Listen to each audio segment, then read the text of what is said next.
But while wars and revolutions have been useful to international bankers in gaining or increasing control over governments, the key to such control, it says here, has always been control of money.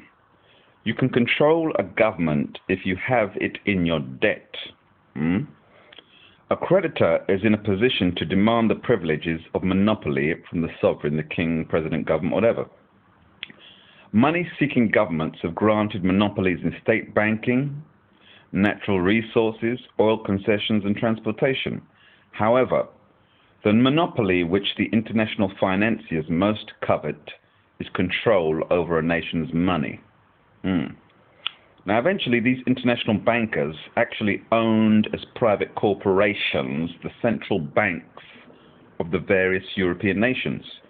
The Bank of England, the Bank of France, and the Bank of Germany were not owned by the respective governments, as almost everyone imagines, but were privately owned monopolies granted by the heads of state, usually in return for loans.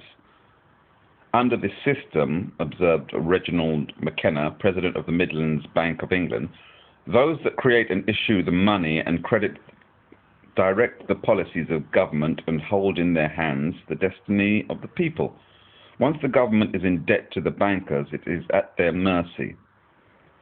A frightening example was cited by the London Financial Times of September 26, 1921, which revealed that even at that time, quote, half a dozen men at the top of the 5 big banks could upset the whole fabric of government finance by refraining from renewing treasury bills. All those who have sought dictatorial control over modern nations have understood the necessity of a central bank.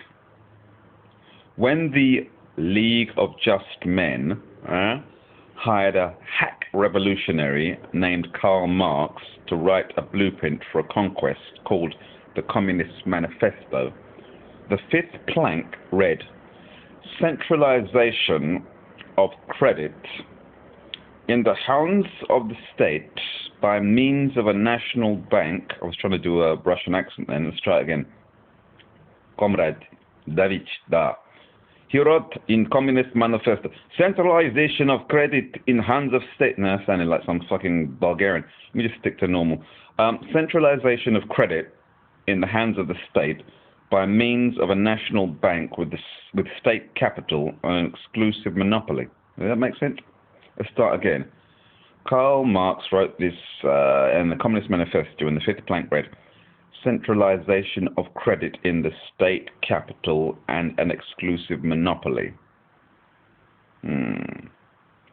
Centralization of credit in the hands of the state by means of a national bank with a state capital and an exclusive monopoly. Lenin later said that the establishment of a central bank was 90% of communizing a country. Such conspirators knew that you cannot take control of a nation without military force unless that nation has a central bank through which you can control its economy.